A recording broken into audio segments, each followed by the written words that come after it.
Hoje vamos fazer a apresentação de um livro difícil, um relato do Michel, nas prisões, nos campos de concentração em Angola. Este encontro, hoje, 27 de maio de 2025, é uma oportunidade para evocar as vítimas dos conflitos armados e, em particular, dar voz à dor das vítimas do 27 de maio de 1977. O Presidente da República, João Lourenço, reconheceu publicamente os trágicos acontecimentos de 27 de maio de 1977, expressando em 2021 um pedido de desculpas em nome do Estado.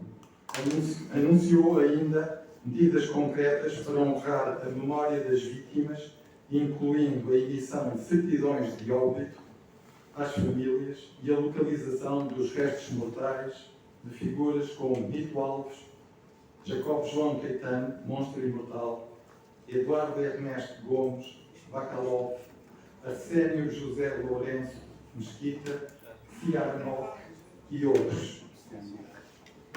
O objetivo seria proceder à exumação e entrega dos restos mortais às famílias para que pudessem realizar funerais dignos.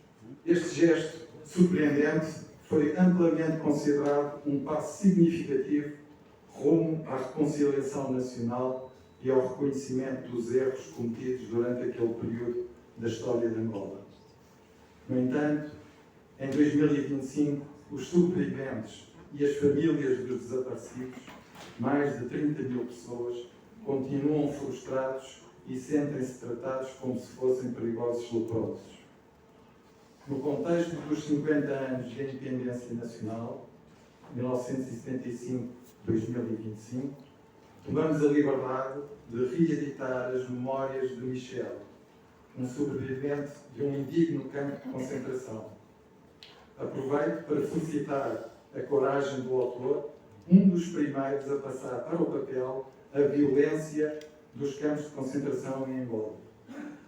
Os sobreviventes rejeitam a narrativa oficial de que houve uma traição a António Agostinho Neto e um suposto golpe de Estado, reafirmando a necessidade de que o Estado, por meio de uma comissão de verdade, revele tudo o que sabe sobre a acusação de intentona fracionista. Os sobreviventes classificam essa acusação como uma falsidade destinada a eliminar a ala socialista e comunista do MPLA. As vítimas, que ainda se sentem asfixiadas pela presença dos assassinos de 1977 no aparelho do Estado, clamam pela busca da verdade. Entre as suas reivindicações está o esclarecimento sobre quem foram os responsáveis pelos assassinatos das pessoas encontradas nas barrocas do bairro de Sandizanga nas primeiras horas do dia 28 de maio. Este episódio foi o catalisador do massacre que se seguiu. Passados tantos anos, outras perguntas inquietantes permanecem sem resposta. O presidente António Agostinho Neto participou na preparação deste massacre ou foi enganado? E os nossos amigos mais velhos e familiares, qual foi o seu papel? O que sabemos hoje é que a Revolução Socialista terminou de forma abrupta e dramática em maio de 1977. Bem-vindos a este encontro. Vou dar a palavra ao José Fuso, que também é um sobrevivente destes trágicos acontecimentos. Boa tarde. Chamo-me José Fuso, faço parte da Associação 27 de Maio, que é uma associação que foi criada em Lisboa em 2005 por sobreviventes do chamado processo 27 de Maio, como já foi referido. Se quiserem ter acesso a mais informação da associação, nós temos um site, que é o site 27maio.com, 27maio.com. Eu conheci o Miguel Francisco através de amigos comuns em 2007, ano em que ele lançou a primeira edição deste livro em Lisboa. A partir daí, construímos uma relação de respeito, de proximidade e camaradagem, que foi cimentada ao longo dos anos por lutas comuns que temos travado pela verdade e justiça relativamente ao chamado processo 27 de maio, de 1977, que se desenvolveu na jovem República Popular de Angola entre os anos de 1976 e 1980. Este processo, independentemente de se poder dizer que teve origem em divisões no seio do MPLA, ou num golpe de Estado, ou foi feito, o golpe de Estado feito por uns ou por outros, ou mesmo numa manifestação popular ou numa insurreição popular, ele teve graves consequências no dia 27 e principalmente nos anos que se seguiram. Elencando as consequências, as mortes da ambulância dos dirigentes e nas Palmeirinhas, que nunca foram investigadas, as prisões arbitrárias sem acusações formadas, manutenção de presos detidos por vários anos em cadeias e áreas extrajudiciais e desaparecimentos forçados nunca esclarecidos, já que os corpos das vítimas não foram encontrados. Porque sobrevivemos àqueles acontecimentos, temos dado o nosso testemunho neste contexto. Procuramos sempre honrar a memória dos desaparecidos, dos órfãos e dos seus familiares e trabalhamos nas associações de sobreviventes e em colaboração também com as associações, com a Associação de Órfãos da M27. O período de 74 a 80 foi para mim, para o Michel, talvez um dos mais marcantes da nossa juventude ou mesmo das nossas vidas. Nascemos em 1955 e tínhamos 21 anos, os dois, em 1977, quando fomos presos. Esta nossa proximidade leva-me a tratar sempre aqui o Michel sem nenhuma cerimónia. Né? Fomos considerados em 1977 inimigos do MPLA, do povo angolano, da Revolução Angolana, e apelidados de agentes do imperialismo, fraccionistas e racistas, entre outros adjetivos. Nós, muitos também que estão aqui nesta sala, e muitos que estão desaparecidos até hoje. No entanto, no nosso caso, desde 74, estivemos enquadrados nas estruturas do MPLA, o Michel na SFAPLA, na 1ª Região Político-Militar, e depois na 9ª Brigada do Exército Angolano, e eu participei no movimento associativo universitário, na gestão democrática da Faculdade de Economia e nos comitês do setor de educação do MPLA. Com base nos anátemas que já referi, fomos atirados sem julgamento para cadeias e campos prisionais de produção forçada, que eram apelidados de recuperação. Não saímos recuperados. No período de 1977-80, em diferentes locais e ainda sem nos conhecermos. Eu estive na Kibala e o Michel noutros campos, que ele falará. As histórias reais que o Michel partilha neste livro, com grande clareza, são dramáticas, têm datas, referem-se a factos concretos ocorridos, por ele presenciados e vividos intensamente. A revelação da primeira pessoa destes infernos que ocorreram nas cadeias e nos campos de produção forçada em Angola nesse período está ainda na sua infância histórica e não é bem conhecida. O Michel foi o primeiro a apresentar um relato pungente dos campos prisionais, do Sangon, do Kazon, do Akan. Também houve militares enviados para os campos do Tari e Fungonia, na Kibala. A primeira edição do livro dele, em 2007, conheceu alguns percalços editoriais e por isso ficou pouco conhecida do público. Nesse mesmo ano, Américo Cardoso Coelho, que estivera preso na cadeia de São Paulo em 1977, acusado de envolvimento num processo de tráfico de diamantes, trouxe-nos relatos, num livro que publicou, daquilo que ouviu na cadeia de São Paulo, referindo-se a casos relacionados com o 27 de maio de 1977.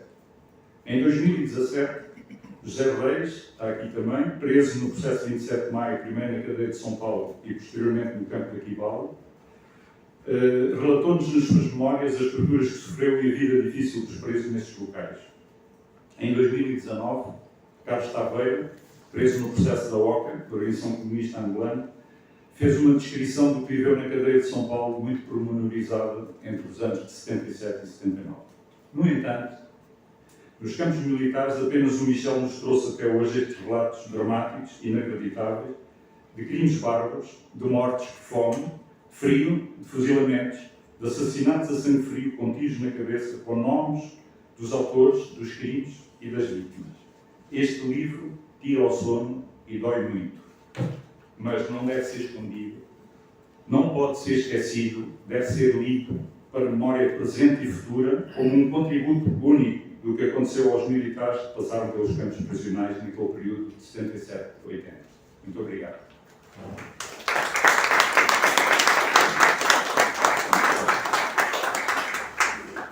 Michel.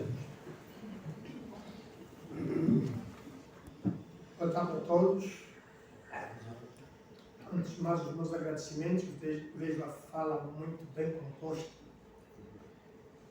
Mas, se me permitirem, aqui os companheiros que me estão a ladear, hoje faz os 48 anos daqueles sangrentos acontecimentos. Então, queria pedir a todos 1 minuto de silêncio em memória dessas vítimas que se foram e nunca regressaram.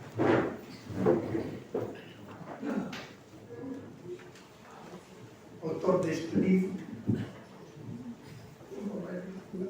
quando se come o lançamento do livro, não se fazem discursos. Mas, dada a natureza do livro, eu vou fazer uma breve resenha. O livro é muito extenso e o meu testemunho vai se resumir no que está escrito aqui neste livro, para que todas as pessoas, que os presentes, compreendam por que razão que eu aventurei a escrever o livro. Então peço aos senhores um pouco de paciência, porque vou demorar um bocadinho para descrever os fatos que estão aqui relatados e para compreender melhor por que razão é que eu escrevi o livro. Como disse aqui o meu amigo Fuso, eu entrei para o MPLA no dia 16 de novembro de 1974, meses depois do 25 de abril. Eu tinha apenas 19 anos. E então ingressei para as fileiras do MPLA na primeira região. Infelizmente, a região que teve como base o tal dito fraccionismo, cujos líderes toda a gente conhece: Dito Alves, Monstro Imortal, Bacal, Sihanouk e tantos outros.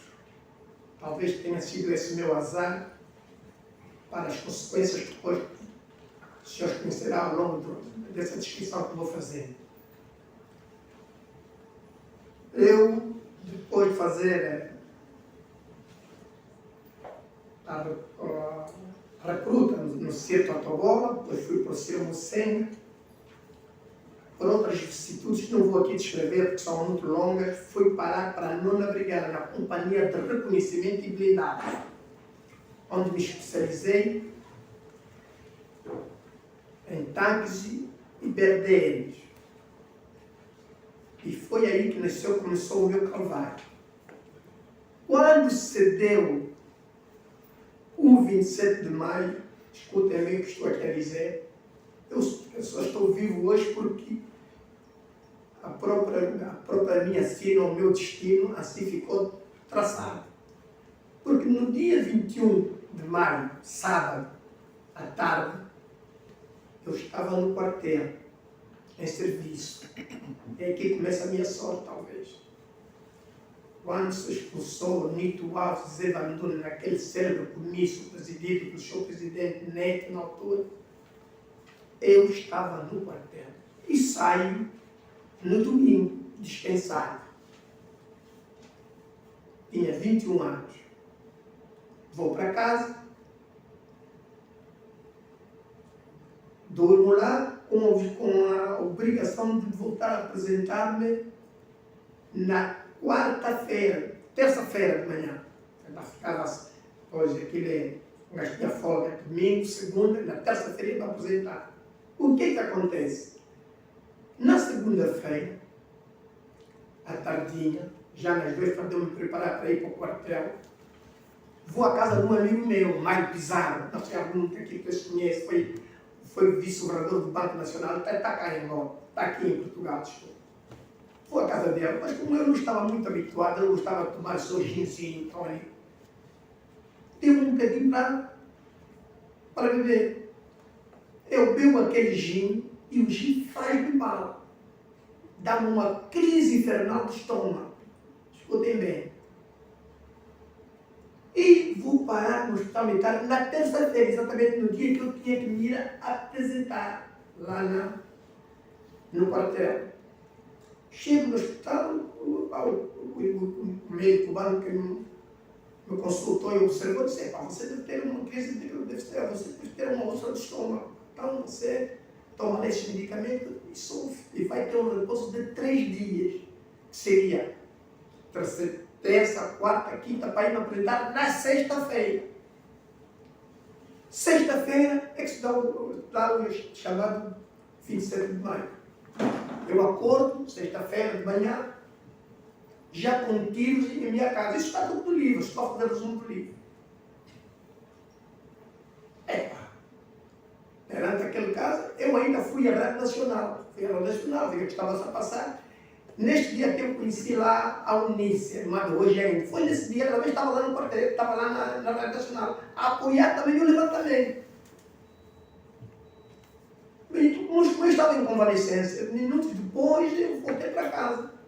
E quando era por volta das 10 ou 11 horas é que se dá o chamado contragolpe.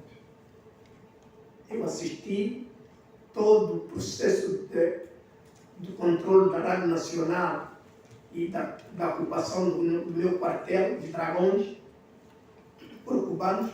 Na minha casa, eu morava no 10º andar, agora mora lá o meu filho, já mora lá. Então, essa situação fez com que eu não estivesse no quartel. Porque se eu estivesse no quartel, de certa forma eu estaria morto. Sabe por quê? Porque mesmo eu sem estar no quartel, a 1h, 2h da madrugada, apareceram indivíduos no meu prédio com fortes batimentos para me tirar de casa. Só eu, por sorte, eu não abri a porta, vi quem eram as pessoas, os 5 indivíduos, todos eles fardados e armados. Mas eu não abri a porta, eles também me arrombaram, talvez com desconfiança que eu fosse militar. E assim passei a noite, até de manhã, e passei a não dormir em casa. Vocês vieram buscar a noite, passaram só o dia em casa, mas a noite ia dormir no outro sítio. Passou 28, 29, 30, 31, dia 1, dia 2, no dia 3 de junho, voltaram a ir outra vez lá no prédio. Para casa nesse dia, ia receber a minha noiva, eram aí por volta das 16 ou 17 horas, se não me engano, recebi a noiva, então ia levá-la para uma sala onde ela vivia. E quando eu lhe transporto à porta do prédio, vejo um amigo meu onde eu tenho o sinal dormir aqui, já nas mãos da tropa, preso. O gajo ainda tentou fazer um sinal, mas eu fingi que não tinha visto, saí para outra porta, para eles não darem conta que eu era morador do prédio.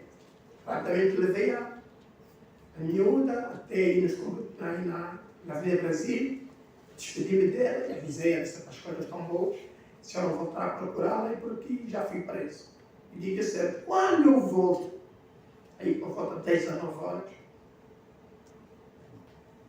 o porteiro diz: olha, foram à sua casa e estavam à sua procura. Epa, então subi rapidamente, cheguei em casa e vi a casa toda arrombada. Não levaram nada, revistaram, mas não levaram nada. Então, neste dia mesmo, no dia 3, eu dormi e disse: vou ter que me apresentar. Foi assim que no dia 4 vou ao quartel dos Dragões. Chego lá e prendem-me. Prendem-me, fiquei lá dia 4, dia 5, dia 6, e no dia 7 fui tirado da formatura com mais 6 companheiros. Uns deles eu tenho que lá no campo, se não me engano, o Guerra morou lá no campo. O Guerra morou lá, Milagre não, só o Guerra morou lá no campo. Tiraram da formatura, levaram-nos para o Ministério da Defesa. No dia 7 de junho, do Ministério da Defesa, levaram-nos para o quartel da FAP. Chegamos no quartel da FAP, permanecemos dia 7, dia 8, no dia 9, por volta das 11 horas, selecionaram-nos e levaram-nos para a pista do aeroporto. Já estava lá um Boeing, 100 bancos. Meteram-nos no avião e descolamos para destino incerto. Nós não sabíamos para que sítio ia. Voamos em 1h10, aterramos no aeroporto. Por acaso, o Tiago Francisco Neto, um indivíduo que ainda está vivo, parece que ele tinha feito o treino militar lá nos Ser Casais, e ele disse: "Pá, Michel, aqui é Noruega." Eu vejo assim nas frestas, pá. E o aeroporto estava completamente cercado. Começamos a desconfiar, pá. Porque quando nós fomos meter nos aviões, este aspecto é importante. O capitão Bagoro, da primeira região, que eu conheço bem, ainda está vivo, disse-nos que nós iríamos para o Mochico mais para substituir unidades militares que tinham se deslocado para Luanda para tomar conta da situação em função do alegado golpe que eles invocaram. Mas quando chegamos no aeroporto, a situação era completamente diferente. O aeroporto estava todo cercado. Veio um indivíduo chamado, até já falecido, o Diogo, que era o chefe de Estado-Maior da região naquela altura, depois de terem dizimado a direção do Estado-Maior anterior, os oficiais souberam daqui a um bocadinho, e ele, vendo-nos formar, só disse assim: "Vocês vão para lá, mas se algum de vocês está aí fora da linha", e fez um gesto. Epa, eu disse logo ao Tiago: "A questão parece que a coisa não está boa." Já começamos assim. Daí mesmo meteram nos caminhões conduzidos só por cubanos. Os caminhões que nos levaram do aeroporto para o Sangone foram todos conduzidos por cubanos. Postos lá, descarregaram, aquilo nós vimos que foi um ambiente muito tenso. Aqui tem senhoras, mas sem distinção, até para ir fazer a necessidade, nós estávamos chocados. Ele não se importava do mau cheiro que o produto exalava. Eles estavam aí para você fazer a necessidade, ele está ali a controlar, tudo armado. Era uma situação terrível, uma situação muito tensa. Lá por volta das 15h30, 16 horas, vem uma coluna de carros. Então é nessa coluna que vem um indivíduo muito escuro, chamado Mainha. Era afinal o comandante da região. Mandou-nos formar e depois aí nós confirmamos que estava muito preso, porque ele disse assim: "Vocês sabem porque vieram aqui?" Nós não respondemos, né? Nem tínhamos que responder, se estávamos cercados. Hoje, vocês vieram aqui porque vocês mataram o Tangere. Não fez referência aos outros, só falou do Tangere. Vocês vieram aqui porque vocês mataram o Tangere. Vocês lá na vossa terra têm queijo, manteiga, fiambre, e nós aqui, o Nito Olhos Evandro, não deixava ver nem o sal. E por isso nós, se vocês não se portarem bem, a nós não nos custa nada agora mesmo pegar num batalhão e levar para um campo e fuzilá-los. Porque os vossos conterrâneos, nesses termos, isso está aqui no livro. Estou a referir-me tal como estou a ver um indivíduo escuro. Estou a ver como se fosse agora. Desde a faleceu em 2017 ou 2018, não me lembro mais. Os vossos conterrâneos, nós matávamos todos. E depois começou a escrever. Matamos o Enguia, matamos o Caravês, matamos o Seguinho, matamos o Carvalhinho, matamos o Pacifico, que vim mais tarde saber que o Pacifico era o Elisiário Vieira Lopes, irmão do Filomeno Vieira Lopes. Isso veio saber muito mais tarde. Perante aquela descrição, nós estamos perdidos. A partir dali, só foi sofrimento. Só foi sofrimento. Mas o próprio sofrimento não está para vir. Nós já pensávamos que aquilo era já um sofrimento para além. Afinal, o pior estava para vir. O pior veio quando? Estou a fazer resumo. Veio no dia 26. Novamente, por volta das 15 horas, 26 de agosto.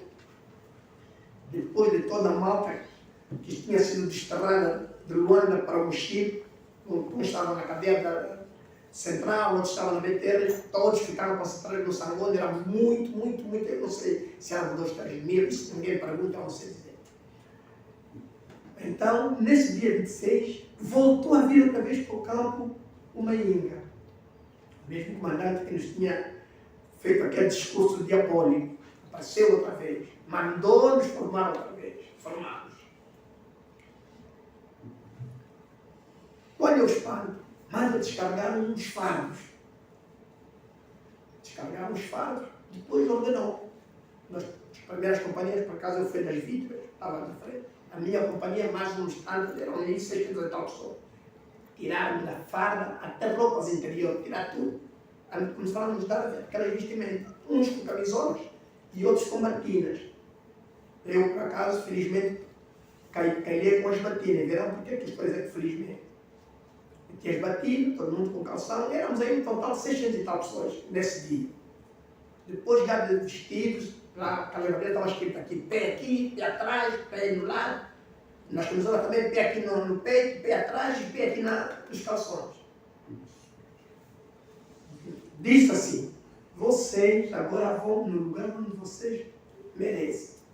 E há de vocês se suportar mal, porque vão servir de estrume. Sim, meu estudo.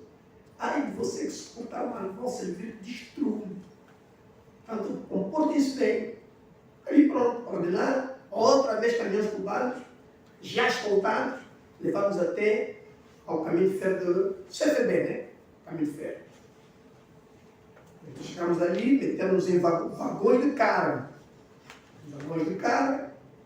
E quando era aí 22 ou 23, já não me lembro mais, os caminhões, o comboio arrancou. Andávamos toda a noite, sem saber onde íamos, toda a noite. Os indígenas estavam no meu vagão, meus amigos, o Limão, o Tiago, o Tony Braga, começamos a vacinar já. Parece que vamos ser fuzilados. Um dizia que íamos para um campo de fuzilamento, outros diziam não, especulação. Outros diziam não, vamos para um campo de arroz, vamos cultivar arroz, aí vamos estar melhor, porque vamos produzir arroz. Mas nada disso, o pior é que estava para vir, andamos toda a noite. De manhã, quando eram 6h30, 7 horas, o comboio começou a apitar insistentemente, parou e descemos. Uma vilazinha, tal, um pouco grande, e perguntei para cá, perguntei no guarda lá. Eu disse, chefe, como é que se chama esse óleo? Não, aqui é Teixeira de Souza. Luau, aqui é o Luau, Teixeira de Souza.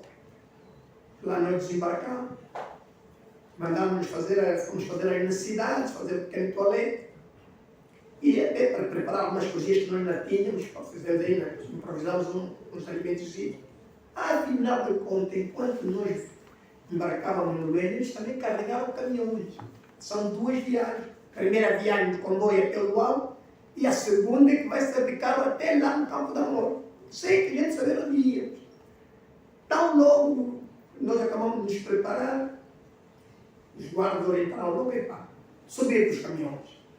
Uma viagem muito incômoda, porque éramos muitos, e os caminhões eram poucos. Aquilo era uma viagem insuportável. Andávamos todos, os guias depois fizeram aquilo com cálculos. Andavam um bocadinho, paravam, exatamente para quê? Para nós chegarmos lá à noite. Tudo foi bem planificado. Andava-se, parava. Só chegamos no campo aí por volta das 20 ou 21 horas, não lembro mais. Só sei que chegamos lá e fomos recebidos com um enxerto de porrada. Mas porrada séria. Uns com pernas partidas, outros com olhos furados, mas uma porrada que nunca vi. E meteram-nos aí no relento. O campo da Calunda fica num alto, aquele era um antigo cartel da UPVDCA. Fica aí numa altitude. Agora você vê, em agosto, o frio do leste é um frio intenso. Eu com a camisola ainda me ajustei. E os colegas que têm um calção de camisola? Isso aquilo é que fora com ela. No relento, dormimos aí ao relento. Depois de pancadaria, dormimos aí ao relento. De manhã acordamos. Quando nós mesmo nos esperávamos, os nossos colegas que estavam comigo no quartel, que a gente pensava que estavam mortos, afinal já estavam lá. Eram chamados do grupo dos azuis, aí uns 150, 200, Vila do Pipão, Chico Maria, o Bibi, o Nelson, o mata-sede, todos, epa, mas eles já não estavam cadavéricos, anêmicos, polêmicos, etc. Aí eu presumi logo, pá, aqui é o fim. Se esses estão assim, agora com esse número de pessoas que voltou a vir aqui, ninguém vai sobreviver, o dia que é certo. Logo de manhã mandaram-nos ir a Tonga, trabalho esforçado, a comida não havia. O problema ainda é que chovia à noite. E como as caseiras não chegavam para todos, porque o número de prisioneiros aumentou exponencialmente, aquilo você via em cada vez que chovesse, todo mundo queria se albergar na chuva. Nem todos chegavam, todo mundo a libertar dióxido de carbono. Quando saía, às vezes até um gajo preferia não entrar para a caverna, porque sempre se entrasse, logo saía, tinha sempre asfixiado um gajo, morria sempre um gajo. Ninguém aguentava. Era muita gente, porque as cavernas eram poucas. Mas o pior ainda é o dia 4 de setembro. No dia 4 de setembro, depois de toda a malta que tinha ficado no Sargão, ter vindo já, porque veio o primeiro grupo, que é o meu dia 26. Depois veio o segundo grupo no dia 30. E depois veio o terceiro no dia 2 ou 3 de setembro. Depois de todos concentrados, os gajos planificaram um fuzilamento público em comício. Fuzilamento público. No dia anterior, no dia 3, fomos a Tonga, né, que é trabalho esforçado, com aquela fila enorme. Já tardinha, depois de cada um, porque aquilo era por empreitadas, uns cortaram em pausa, outros a cortar, outros a lavar. Vejo um chefe do campo vir com um miúdo com a mão sangrada. Tinha dado um tiro da mão, a dizer que ele queria fugir passar. Um miúdo com 16 anos, era daqueles pioneiros que entravam para as farpas todo, 16 anos. Miúdo meio franguinho, não sei, não me lembro bem de que unidade que eu mas era tudo aquilo, era do meu grupo. Olha, apanhei este gajo a fugir para a Zâmbia, então dei-lhe um tiro e amanhã não vamos fuzilar o gajo. Afinal de contas, o gajo tinha já um plano. Sábado, no dia 4 de domingo, dia 3 foi o sábado, no dia 4 de domingo, começo. Todos nós concentrados, populações, vieram todas as populações para assistir. Começo. No comício, eu gosto de umas palavras de ordem. Olha, esses gajos, o comissário comunal, que é o gajo mais tenebroso que eu vi, tribalista, até não tem poder, mas esses gajos não andam, cada um tinha um avião, um carro, comiam pão confiável. Esses gajos mataram um cangelé, e por isso vamos fuzilar já mesmo um gajo desse. Mas como não era só aquele rapazinho, queriam fuzilar mais um. Tiraram o primeiro gringo, um gajo de Chumano, até o sujeito branco, meu amigo até hoje, ainda está em lá. Tiraram o gringo. Aí, pá, esse gajo que nos bombardeava, o gringo tinha aqui umas tatuagens aqui, comando, não sei o que. Ele era tropa colonial de comando, tinha aqui umas tatuagens. O gajo, olha esse gajo, mas está vendo, esse gajo que nos bombardeava aqui, vamos fuzilar o gajo. Então, era o gringo que havia de ser fuzilado, mais esse rapazinho. Só que passaram os momentos, mudaram de dizer, não vamos fuzilar esse gajo, porque esse gajo é português, vamos trabalhar na casa do gajo, vamos fuzilar outro gajo, vamos tirar outro gajo. E no lugar deles, tiraram um Andris, assim aleatoriamente. Tiraram um Andris, mais aquele miúdo, até deram um cigarro para fumar, um miúdo muito descontraído, já ciente mesmo que havia de morrer de estar. A população que via aquilo, muita gente reprovava, mas alguns aplaudiam, batiam palmas, sei lá. Mas para tirarem esse miúdo, o Andrés, foi preciso um exercício. Vivia abaixo do Bacalova, não havia abaixo. Abaixo ritual, abaixo. Vivo o presidente Neto vivo. Mas como todo mundo respondia bem, tiveram que inventar uma história. E o miúdo teve um azar. Disseram não, o próprio comissário comunal. Então eu disse abaixo, viva o Bacalova. Vê abaixo do Bacalova, ele disse viva. O rapaz disse não, eu disse viva. Eu disse abaixo.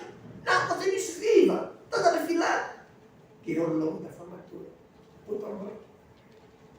Dali mesmo, eu, Ambrosio, aquele rapazinho, fuzilamento. E fomos obrigados a assistir. Fomos obrigados a assistir um fuzilamento. Preparando uma companhia de serviço de vidro, sem venda na cara nem nada. Tiroteios aí, até parece que eu já não me lembro se foi o Andrés ou aquele miúdo, a tampa da cabeça arranjada, abriu a tampa da cabeça, ficou tudo fora. O cérebro é um miolo olhar pela vista. Lá enterrado, este dia foi um dia terrível, 4 de setembro foi um dia muito terrível. Eu disse logo para a gente aqui, não vai sobreviver. Depois vieram a tortura. Não havia alimentação, trabalhos forçados, suor em cima do gás, chuva por ti.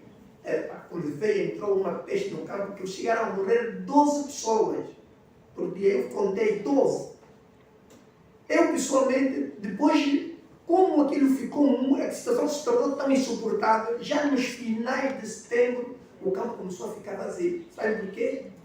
Porque o ser humano tem um instinto de sobrevivência incrível. As pessoas começaram a fugir do campo. Iam para as lacas roubar mandiocas, e quando eram apanhadas, eram mortas lá, e os que vinham eram apanhadas, expostas ao sol, amarradas e chicoteadas nos órgãos genitais. Todo mundo ali a ver, com paus. De tal forma que os gajos chegaram a uma altura que optaram por ficar já não voltavam mais, ficavam lá no campo, ficavam lá na mata. Só montaram lá um esquema que só vinham para o campo buscar sal. Aí até montou-se lá um sistema de sobrevivência. Articulavam com o chefe das companhias, recebiam umas mandiocas, davam uma mandioca, eles também lhes davam sal e davam-lhes informação de como podiam esquivar a tropa que ia caçar os tais micaméis, né? Está aqui no livro. De maneira que todo este trama que se viveu, eu ainda cheguei a procurar um indivíduo chamado Edmundo Silva, irmão do Leroy Tumba e desse partido, o governador também que morou no Vicente. Procurei mesmo no campo para perguntar se isto que eu estava assistindo era mesmo obra do MPLA. Eu não estava acreditando naquilo que eu via. Aquilo era um terror tão grande que eu disse, mas como é que o MPLA é capaz de fazer uma coisa desse? Mas esse é mesmo o MPLA. Mas eu disse que era o MPLA que estava fazendo isso. Era a ordem que eu vi de um ano. De maneira, por todas essas vicissitudes, eu jurei comigo mesmo, se eu sobreviver, há muitas coisas que eu podia relatar, mas o tempo é curto. De tudo isso que eu assisti, confesso que eu disse mesmo comigo, se eu sobreviver, vou escrever um livro. Isto, para contar todas essas vicissitudes que nós estamos a viver, isto não se faz. Não estou a dizer que seja o MPLA capaz de fazer uma coisa dessa. E foi por isso que eu escrevi o livro. É este livro que vocês têm nas mãos, comprar, e vão ler como está tudo aqui na cara. De maneiras que, meus senhores, meus compatriotas, a nossa luta aqui é determinar o que é que esteve na base desta tragédia. Isto custa custar. Vai levar o tempo que levar. Eu estou com 69 anos, vou fazer os 3 desse tempo. Mas enquanto eu viver, ainda que eu morra, eu aqui tenho muitos jovens, tenho que continuar a luta para a descoberta da verdade. O que é que esteve na base desta sangrenta repressão? Eu tenho ideias, mas as minhas ideias valem o que valem.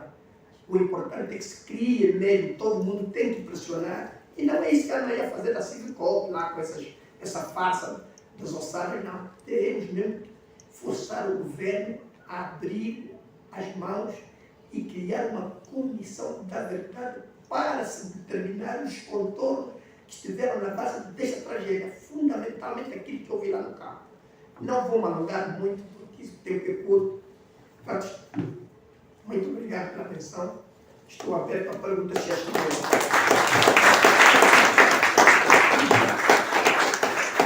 Obrigado, Michel. Michel está disponível para questões que queiram colocar e tem sido sempre um exercício que temos feito nos nossos encontros. Quem quiser colocar alguma questão.